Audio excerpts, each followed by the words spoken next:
Small delay because I'm not here and I'm here.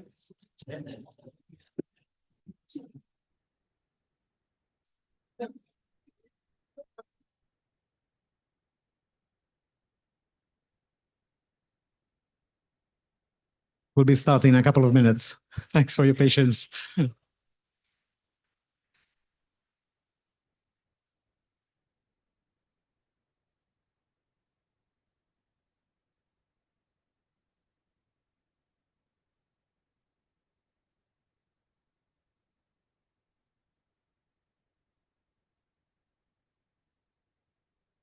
The pen which was here? Are they in the pocket?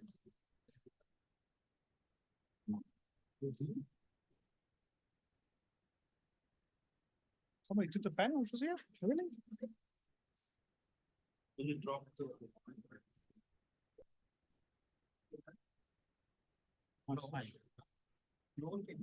I know. Maybe I forgot. I don't know. Start with the film or the video? Yeah, it's something. We're live. No, it's fine. I'll check later.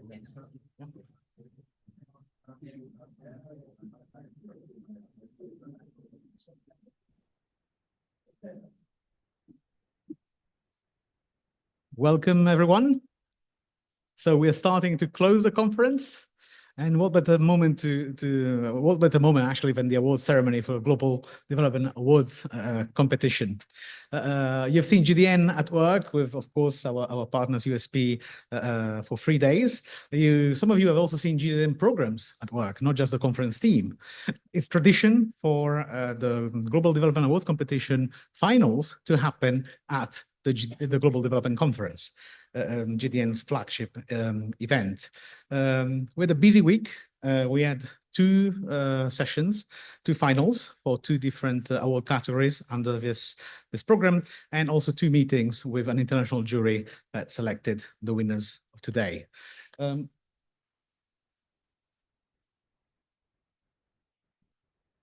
For those of you who were not part of those sessions and don't know the Global Development Awards competition, it's an award scheme administered by the Global Development Network, funded under the Policy and Human Resource Development Fund, managed by the World Bank, and generously supported by the Ministry of Finance, Government of Japan. What is this program? This program really is the way we really comb the planet for some of the best ideas we want to be tested, and some of the best questions we want to be answered. So we have awards both for NGOs implementing innovative programs and researchers designing research projects to address some of the most intractable development challenges. We are very proud of this competition. We've been doing this since 2000 with the continuous support of the Ministry of Finance of the Government of Japan, to whom we're very grateful. And of course, very thankful also to our counterparts at the PHRD Fund at the World Bank who support us in this. I'd like to invite His Excellency, the Ambassador, Mr. Rokuichiro Michi, on the stage to address the audience of the Global Development Conference and of the Global Development Awards competition's finalists. Please. Yes.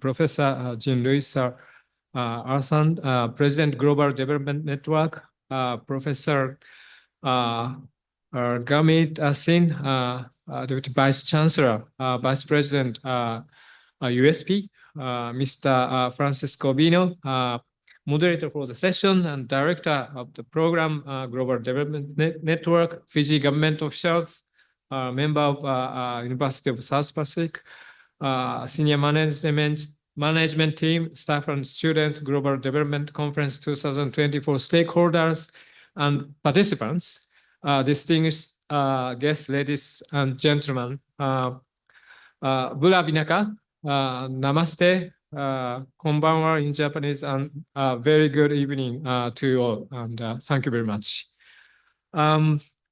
Firstly, I'd like to extend my sincere appreciation to the Global Development Network team and also the Fijian government and the USP for graciously engaging yourself in hosting this 3 days conference, brimming with intellectual knowledge-based merit across the international development spectrum. Putting up events such as this and bringing it to fruition is not, of course, tough undertaking, and I would like to appreciate all the effort you have made, and I'd like to congratulate you all, the organizer and the participant, for such an accomplishment. I am the ambassador to Fiji. I started working here this January, and also I'm a representative of Japan to the PIF. That is a regional organization in the Pacific. And I've been in the diplomatic service for nearly now 38 years. And but tonight, this evening, I'm particularly grateful for being invited to this event.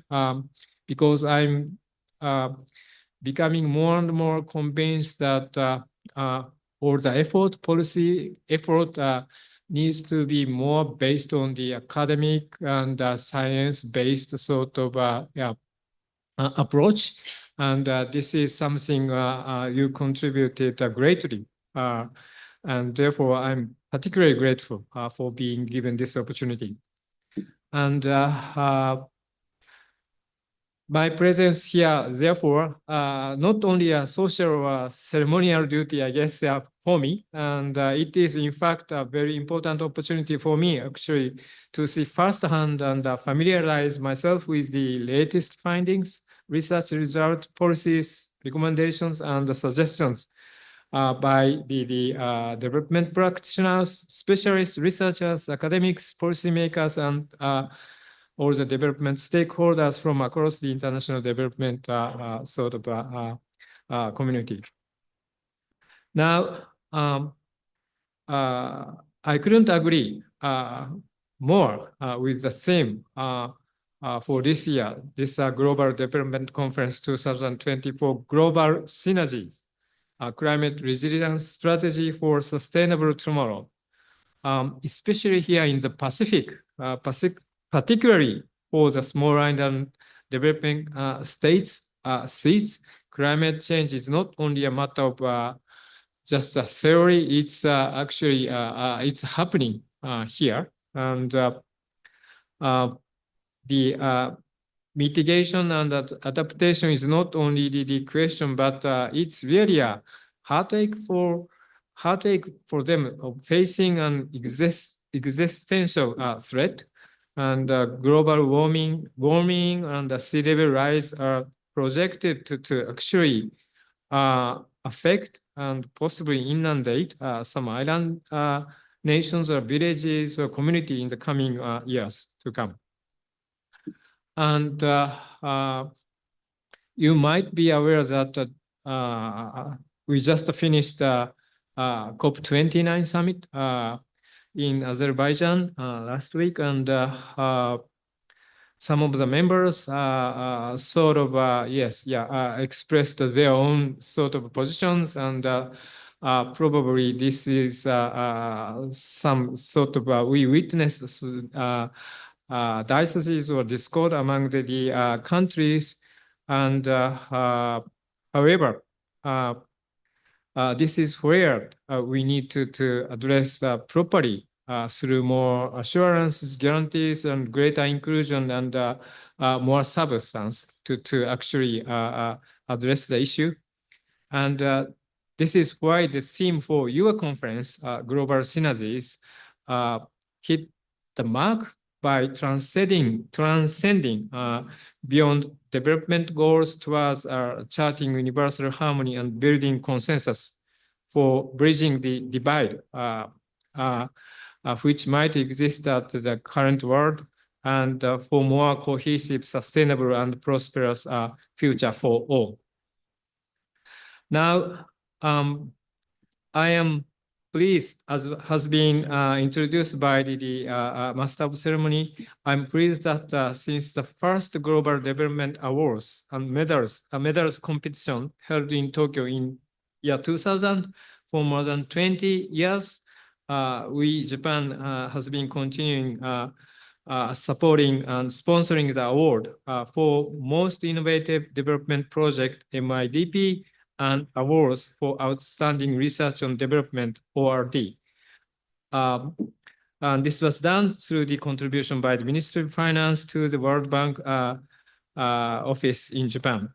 Now, so tonight I'd like to congratulate for the contestant, or also all the participants actually who applied for this award, and it is my sort of great honor to be present here to witness this very important moment. With this, probably I should finish here, but once again, this living here, like I said, climate change and disaster management, all these challenges is a real thing. If you actually visit some coastal places or some atoll nations, you can really see what's happening. And therefore, we're really grateful for your input and effort and your insight and visions to how we can address this issue seriously. And this is really needed for our next generation. It is our generation's responsibility to do something right now. And so once again, I appreciate the effort by this Global Development Network. I wish you continued success, and we look forward to the continued collaboration with the network and also all the participants and academic stakeholders, policymakers, so that we can prepare a better future for the next generation. Binaka Bakarevu, arigatou gozaimasu in Japanese, and thank you very much indeed for this evening.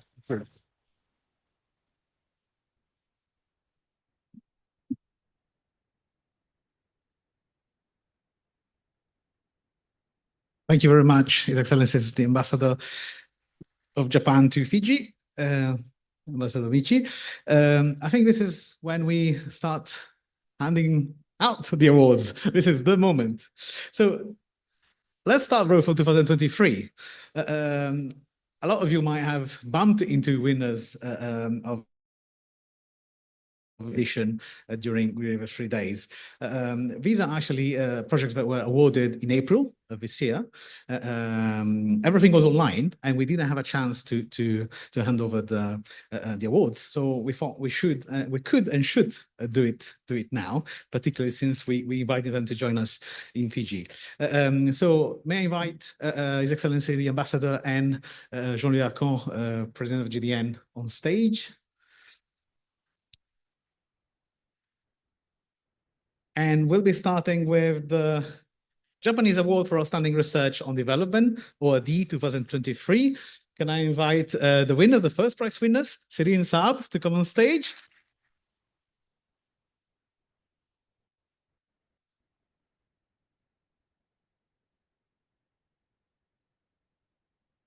Shirin is working on refugees and children refugees, and we're speaking as a strategy of self-reliance in Lebanon.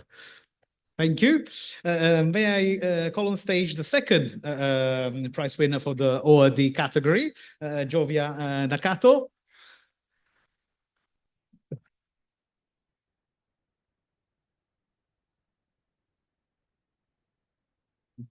Jovia, welcome. You probably, please. An applause for Jovia.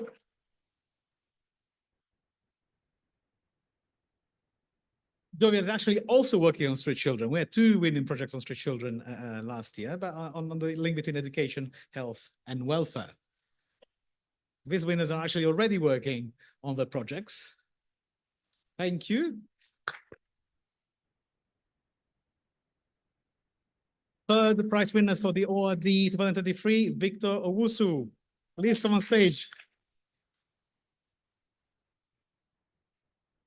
Victor is working on coastal fisheries in Ghana and the Philippines, looking at the intersection between education, climate change education, awareness, and communication.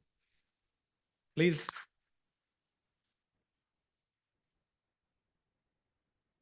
Now, let's continue with the MIDP 2023, Japanese Award for Most Innovative Development Project. Well, for the MIDP, we have two first prize winners because then they'll compete in about in a few months' time for a larger scale-up grant of $200,000. So the two first prize winners for 2023 were two NGOs, Hope Health Action East Africa, represented here by Yemi Natalia. Please come on stage. Working in Uganda with vulnerable households in Mijale. And the Women Smiles Uganda organization, represented by Lilian Nagigotsi, working on food security, livelihoods for undeserved African communities. Congratulations also to Lilian.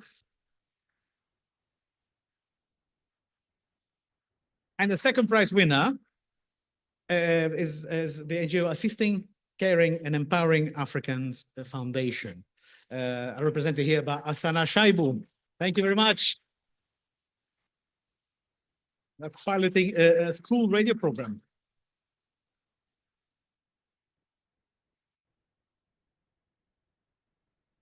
Can we just take a group picture of all the 2023 winners? Because I'm sure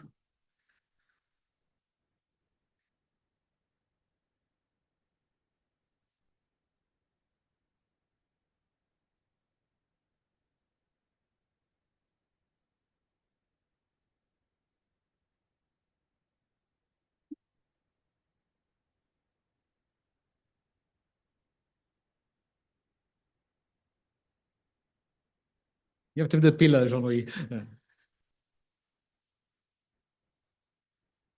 Towards me.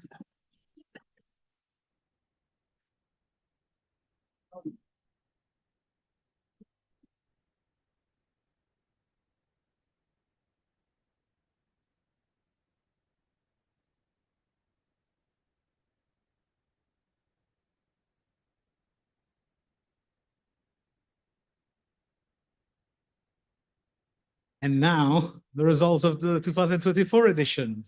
As I was saying, the finalists competed this week, yeah, for the first, second, and prize for the Japanese Award for Outstanding Research and Development. And the third prize goes to Derege Amene Yemen from Ethiopia.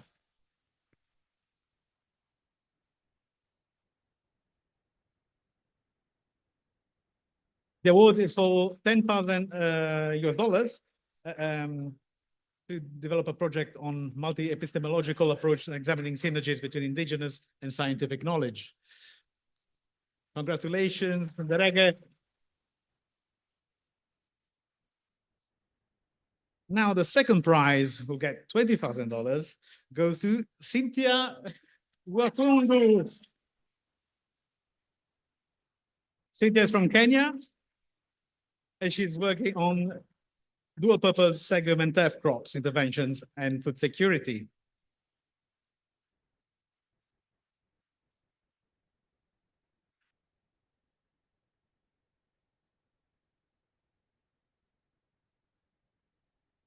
Last but absolutely not least, first prize to Irene Sondang Fitrinita.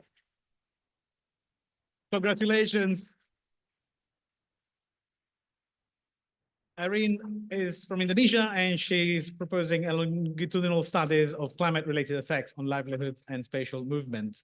Congratulations, Irene, again.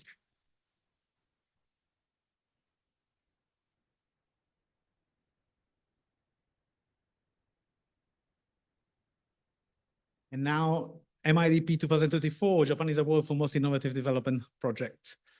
The second prize, remember this category is one second prize and two first prizes, because the two first prizes then compete for the scale-up grant. But the second prize of 25,000 USD goes to the Moyo District Farmers Association in Uganda, represented today by Emmanuel Irania. Congratulations, Manuel.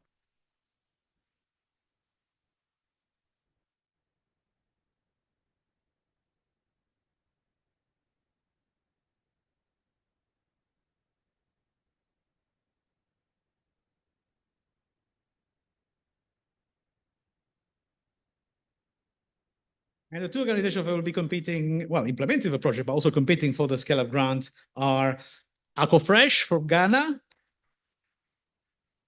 represented by Matthias Charles Gabe,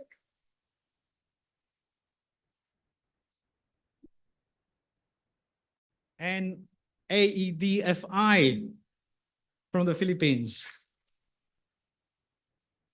Okay, Zenga, welcome on stage.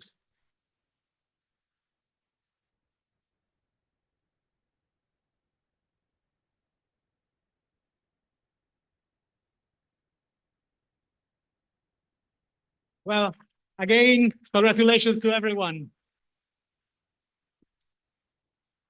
Let's take a group picture and we're done.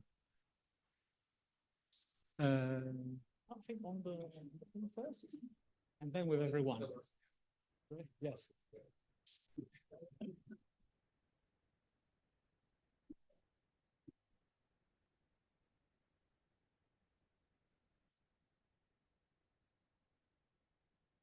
This way, this way.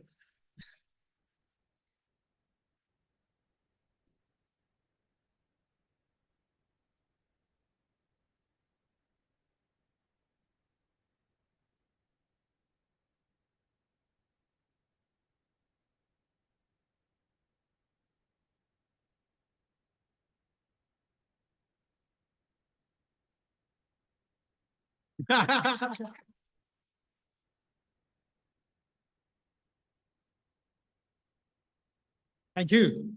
Yes.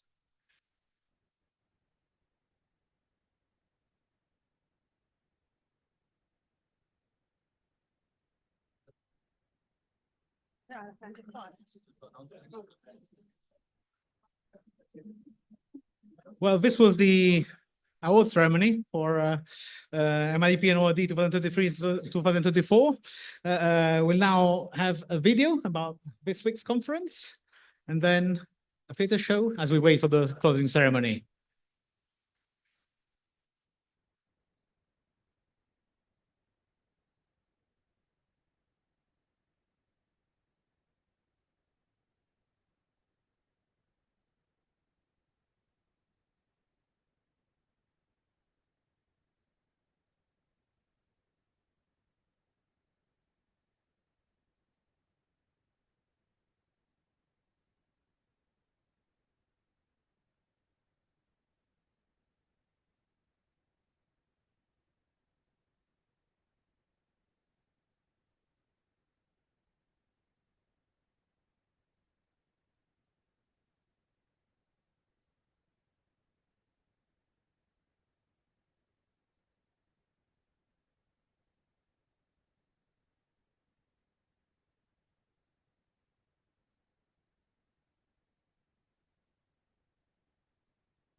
Thank you, everyone.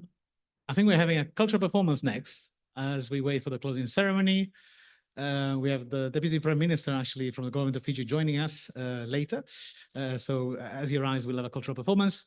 I think my job as an MC ends here and I can go back to my day job now. It was a pleasure. Thanks everyone for being with us this week.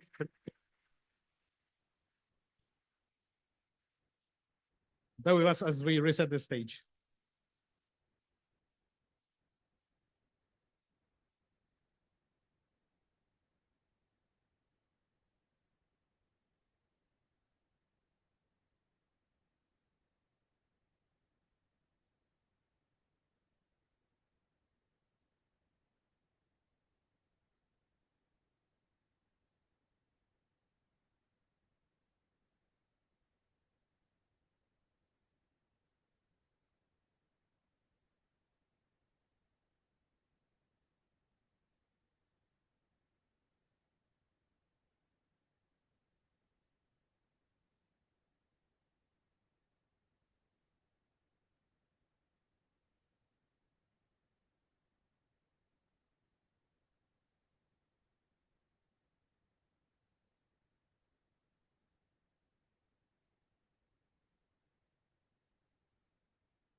माथे की बिंदिया में वो है, की बिंदिया में वो है, तेरे तो तन मन में वो है, तेरे भी धड़कन में वो है, चूड़ी के छन छन में वो है,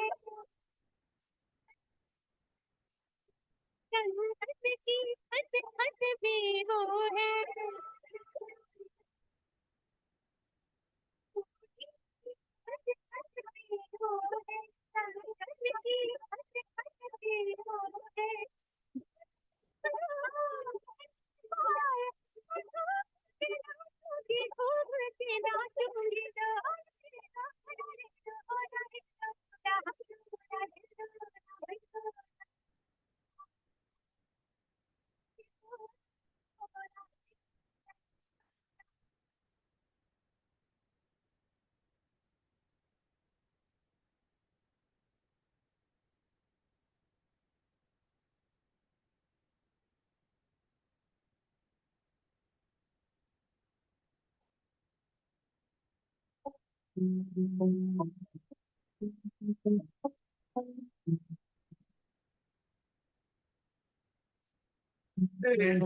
Yeah, yeah.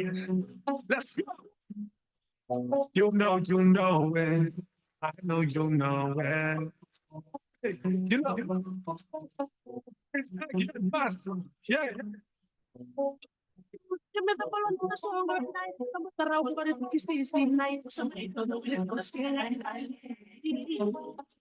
Sumay mo to sinta na pero may may di man ko lewat ko dai sumay ang na kay kwento niya dai lande may sumay may nakalawat dai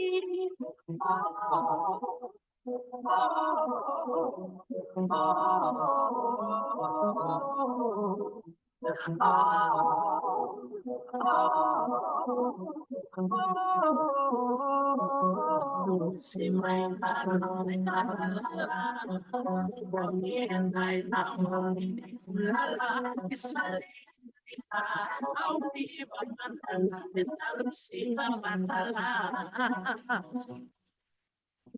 Valendo sono selon e qua collo Romano si selon One No one super na collo sila matala Feeling pretty good right now. It's the time we get down. And a fun J one style. It's the vibe make you smile.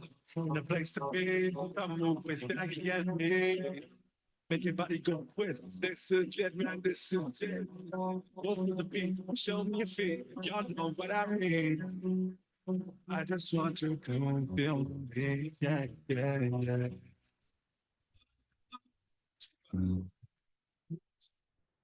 Taraw ko rin sisinay sa may tuloy ko sinay Sumay mo to sinta na pero may may di man ko lewat ko dai sumay ang na kay kwento niya dai lande may sumay may nakalawat dai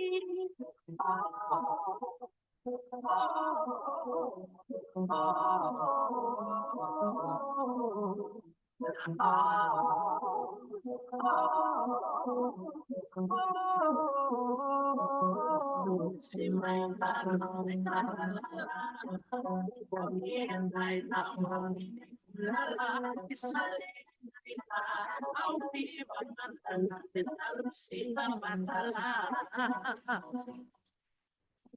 Valendo sono selon e qua collo Romano si selon One No one super na collo sila matala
Look, I'm just here to introduce our honored guest right now. So really, it's been a wonderful 3 days. Don't worry, I'm not going to do a recap of day 3 as I did for the other 2 days. And without further ado, let me turn the floor over to Deputy Prime Minister, Minister of Finance, Biman Prasad, to the stage to address the audience.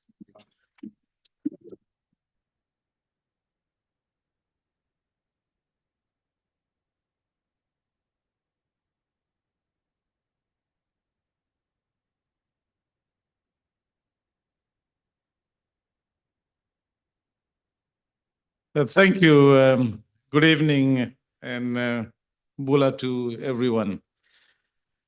Friends, President of the GDN, Mr. Khan, His Excellency, the Japanese Ambassador, members of the GDN community, friends, academics. It's always a pleasure to come in familiar territory and join researchers like yourselves. On behalf of the government of Fiji, the Honorable Prime Minister and our people, I once again warmly welcome you to Fiji. We call it the beating heart of the Blue Pacific. It is a momentous occasion for the GDN community and Fiji, because this event is not only a milestone for Fiji, but it is a significant one for the Blue Pacific, which is our region. And the world's most climate vulnerable region. And again, on behalf of the Fijian government and fellow Fijians, I want to convey our deepest gratitude to the GDN community for actually deciding to travel to our side of the world for this year's conference. This, I think, has been a first for Fiji, and I hope that it will not be the last. I also understand that the GDN conference has been very stimulating over the last 3 days. I've had some feedback. I know you've discussed and shared insights on our development challenges and priorities. The insights you have shared, of course, will be helpful as we seek responses to global development challenges. Friends, your theme was so timely, coming soon after the recently concluded climate conference, COP29 in Baku, Azerbaijan. And through the year, we have seen the relentlessness of climate change. In 2024 alone, America faced its deadliest hurricane season on record, with hundreds dead and losses well in excess of about 700 billion. The floods across Spain and now the UK have shocked many. And these are not developing countries. And 2024 is not over yet. This has been the warmest year on record, the warmest decade on record, and the first year in which combined losses from climate change across the world, developing and developed, have exceeded about $1 trillion. And this will not be the last. The impacts of climate change are nowhere as pronounced as they are in the Pacific. And as developing countries, as small island developing states, we face difficult trade-offs between our long-term development priorities, resilient building objectives, and short-term disaster response and recovery needs. These trade-offs are much harder for small island states. And you know too well that building resilience is a necessity. It is not an optional extra. The increasing burden on public funding to address multiple competing priorities impacts on debt levels. It constrains the fiscal space that is available for small states for human development. And without a sea change in the global environment, the development prospects of our countries will become much harder. In Fiji and across the Pacific, the growing intensity of disaster events and increasing impacts of climate change across our environment, society, and economy is systematically undermining our development aspirations. As a strategic blueprint and to guide our nation's development priorities, Fiji has put together its National Development Plan 2025 to 2029 and Vision 2050, based on the vision of empowering the people of Fiji through unity. The National Development Plan underpins a dedicated focus area of developing public infrastructure, protecting environment, and addressing climate change.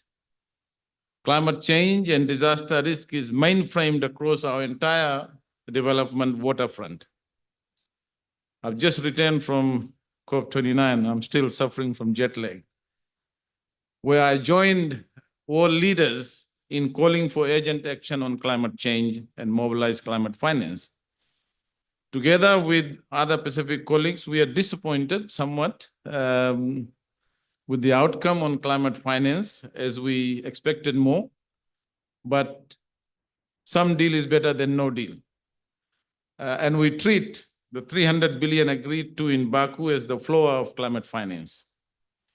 And what we are saying is we must build from that base. We must not despair.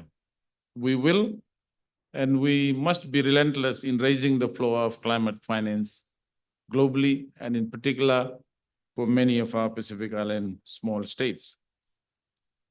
Pacific Island states and in the Pacific, and indeed much of the rest of the world, need new research capabilities on a scale never seen before. How do we make, for example, cacao and coffee farms more climate resilient? How can we adopt new technologies for procurement, storage and distribution of essential medicines in warmer temperatures? How do we make our national statistics and data systems climate informed and sensitive? What are the best ways in which we can adapt our water systems for a drier world? So across any area, we need research and evidence to step up. We need research to connect policy. Research and policy interface, as researchers, we all know, is very important. We need research to disrupt and challenge our conventional approaches. And I'm happy to share that Fiji's National Carbon Market Strategy Roadmap was actually launched by our Attorney General at the COP29 summit in Baku, Azerbaijan.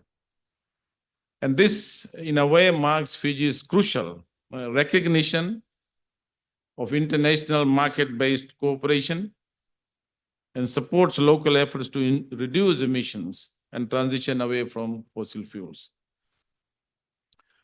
A fossil fuel-free future can no longer be a part of our long-term strategy. A fossil-free future has to become a part of our short-term goal.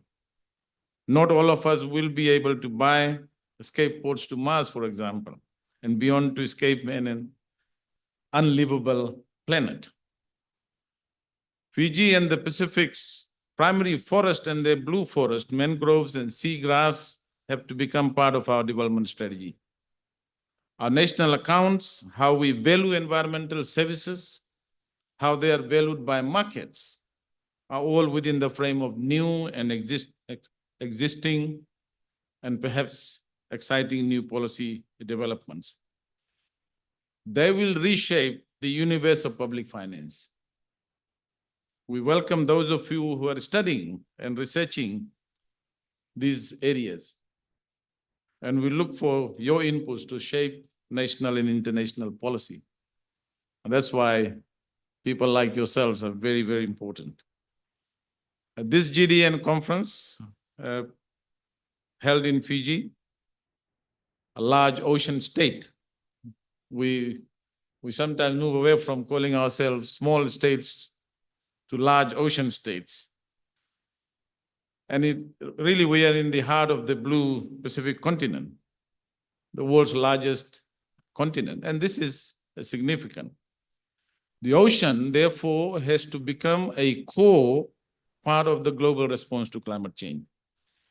Life below water will not survive 3 to 4 degrees Celsius temperature increase. And that's why 1.5 degree temperature, keeping it below 1.5 is kind of a guardrail.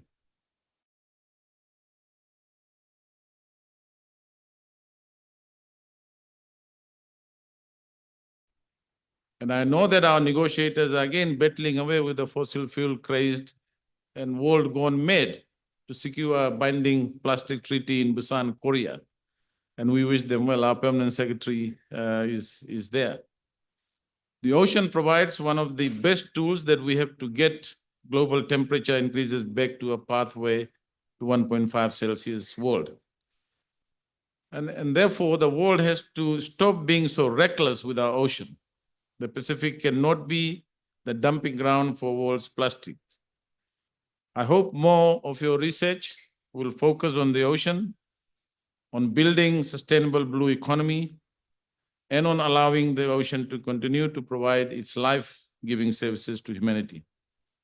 I understand that with over 750 participants from 60 plus nations at this year's conference, including 250 attending in person and over 500, I'm told, were online. The discussions, I'm sure, have been rich, and I'm keen that your research helps to bridge the gap between evidence, policy, and action. Friends, ladies and gentlemen, we live in uncertain times. The foundations of your science, your knowledge are shaken by disruptions and by a rise in anti-science. These are amplified through new technologies. The demands you have never been higher. We have to work together to restore the primacy of evidence, of good research, of science. And this cannot be done simply by making declarations here that your research and your evidence is solid. And I know GDN does this very well. This has to be through how you communicate your research. Being a researcher myself, always worried about, A-star or A-rank journals. But if your research is not being read and communicated to the public, that art of communication and disseminating research, if it is not there, the public will become more disillusioned about academics and academic community in general. And I think this has to be an important challenge for GDN to take forward. And having being associated with GDN in the past, I know you're doing a good job. I acknowledge the presence of our Pacific community at this flagship event of the Global Development Network, this conference. And once again, we as a government, as a country, are honored to host all of you in this beautiful country. I want to take this opportunity to extend my thanks to the President, Aarti, been there for a while. Thank you for working so hard. University of the South Pacific, Deputy Vice Chancellor, Professor Gurmeet Singh, expert speakers, and all participants. And finally, I want to also thank His Excellency Rokoichiro Michi, my friend, Ambassador of Japan to Fiji, for your presence and support to the conference. I want to wish you all I know the weather is not very impressive, but I do hope that you've had time to see a bit of Suva, if not beyond Suva. And I want to extend to you season's greetings and wish you all in advance a very Merry Christmas Vinaka Bakalevu, Dhanyavad, and thank you.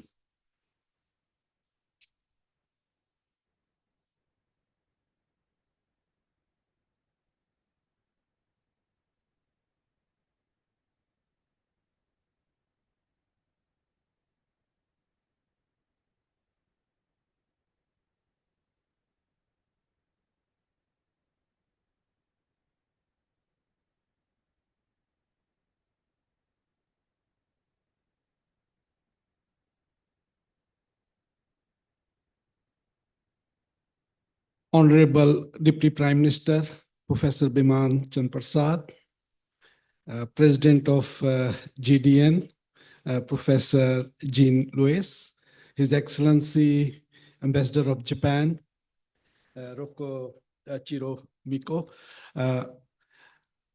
board members of GDN, the big team of GDN who have done a lot of work for last 3 days, delegates, and especially the winners of the event, ladies and gentlemen. On behalf of University of the South Pacific, Vice Chancellor and President of the University, I warmly welcome you. And I'm very happy and excited that the discussions that started, I suppose, 5 months ago, finally, event like this has happened in Fiji. This is something which is remarkable. I still remember 2008 when our team, led by Professor Biman Prasad, won the GDN, this Global Development Award that was held in Kuwait, and journey from there is still going on. And GDN has contributed a lot. We used to have ODN, and a lot of our researchers were benefited through the research workshops that were organized in our university, and not in this building, but the building adjoining this important building. So we are very thankful for thinking about this part of the world. And I suppose GDN's presence in the South Pacific will make a difference. I was talking to Professor Jean that South Pacific is an important region for the entire world. And when we talk about the climate change, this is the part of the world where this climate change, is important. So we are the ones who are suffering because of this. So this conference has been remarkable, testament to the need of collaboration in addressing the global changes. The successful partnership between GDN, Fiji government, and the University of the South Pacific, underscores the strength of uniting regional expertise with international perspectives to drive impactful solutions that will make big difference for the people of the South Pacific region. We extend our heartfelt gratitude to our delegates, to our speakers and facilitators for their invaluable insights, enthusiasm, and contributions, as well as to the countless individuals whose dedication brought this event to life. Together, we carry forward the urgency and commitment expressed throughout the conference to advance climate resilience and forge sustainable future. Now, before I close, I want to thank the GDN team, the USP team, and the team from the Ministry of Finance who have worked together to make this event successful. Thank you.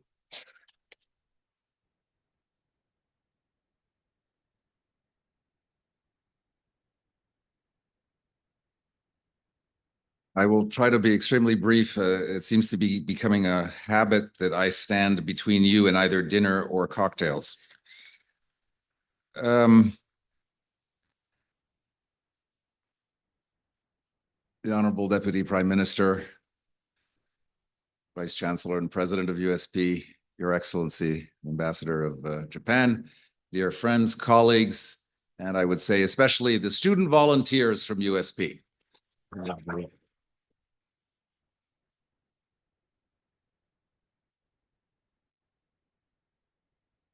Now, one of the things, so you've noticed over the past couple of days that I'm a recovering academic and I can't avoid making at least some kind of academic remark. My remarks will take 2 minutes. I'm going to make one academic remark and I'm going to make one poetic remark. This conference, I think in some sense, the key word of this conference is heterogeneity, or another way, that's the way an economist would put it, fragmentation in the good sense, diversity. Many years ago, actually, I know not many years ago, in 1997, in an article in the Quarterly Journal of Economics, one of my bêtes noires, someone that I talked about the other day, William Easterly, said that one of the root causes of poor economic growth was ethno-linguistic fragmentation, basically diversity. This conference and the people in this room basically say, that really is not true. Diversity is strength. Okay? And that, I think, is one of the lessons, especially when we address issues such as resilience and climate change. Diversity is indeed strength.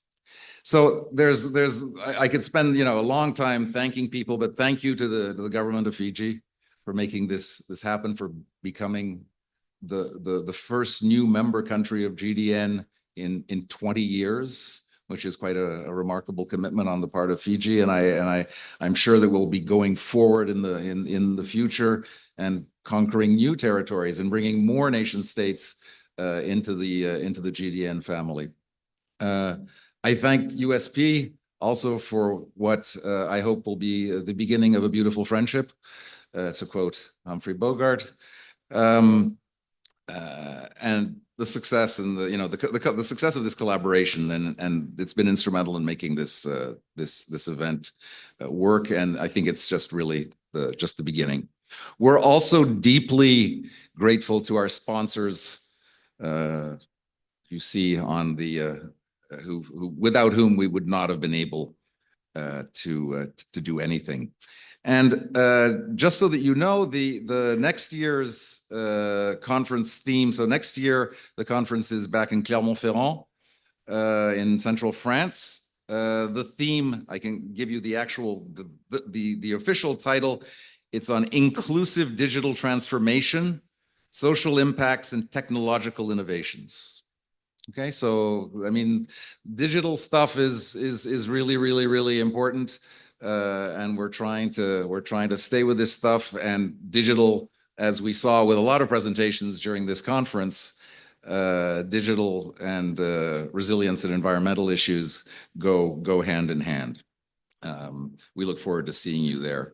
And let me just conclude by a small poetic moment. So when I was thinking of some quotation that might work in an island nation in the middle of the blue Pacific, I was drawn to Keats. And those of you who know a little bit of English literature, Keats, arguably one of the greatest pens in the history of the English language, who died of consumption at the age of 25.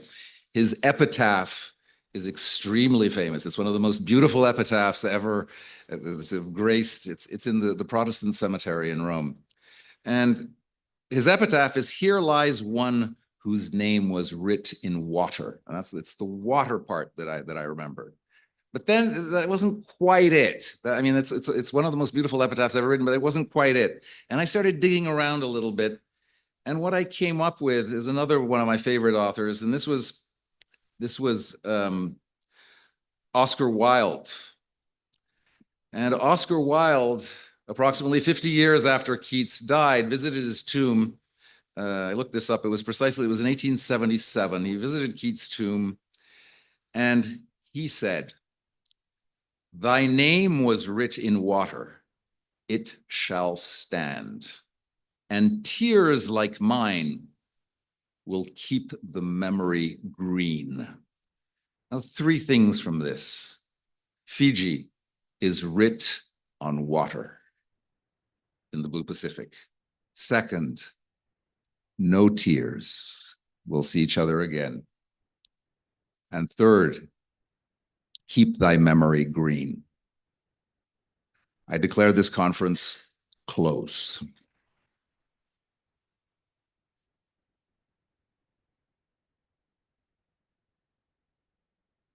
It's closed, but we'd like to capture this moment with a group photograph, if possible.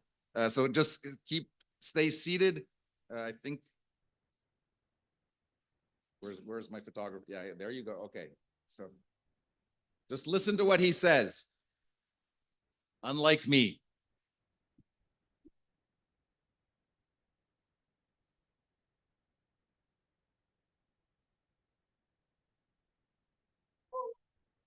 So I'm just going to ask people at the back, please fill in the gaps in the middle here. Okay?